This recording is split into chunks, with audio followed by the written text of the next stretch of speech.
এই কিচেনের টোটাল পর্দাটা ডিজাইন করে রেডি করা হয়েছে।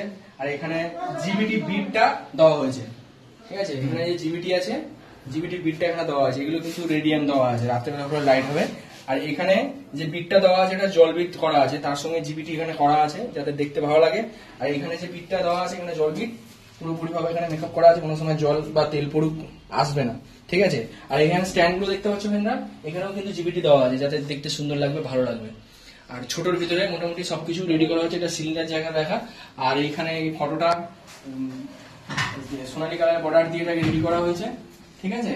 আর এখানে এটা মোল্ডিং বিট দিয়ে এটা রেডি করা হয়েছে। আর এই বেসিনটা হচ্ছে সিল প্যাক করা আছে, যাতে কি হয় এই জলটা না ভেতর থেকে যাতে না ভেতরে গলে, ঠিক আছে। অনেকে কি করে এটাকে চারকোনা করে লাগায়, জলটা ভেতর থেকে গলে যায়, যার কারণে এটাকে সিল প্যাক বেসিন বলে রেডি করা হয়েছে, ওকে। আর এদিকে ফ্লোর টাইলসটা এটা লাগানো হয়েছে, ঠিক আছে। আর সকলকে বলবো এইরকম টালির নোচটা কেটে লাগাতে, যাতে ফিনিশিংটা দেখতে ভালো লাগে, ঠিক আছে। ওকে, স্টপ করে দিই।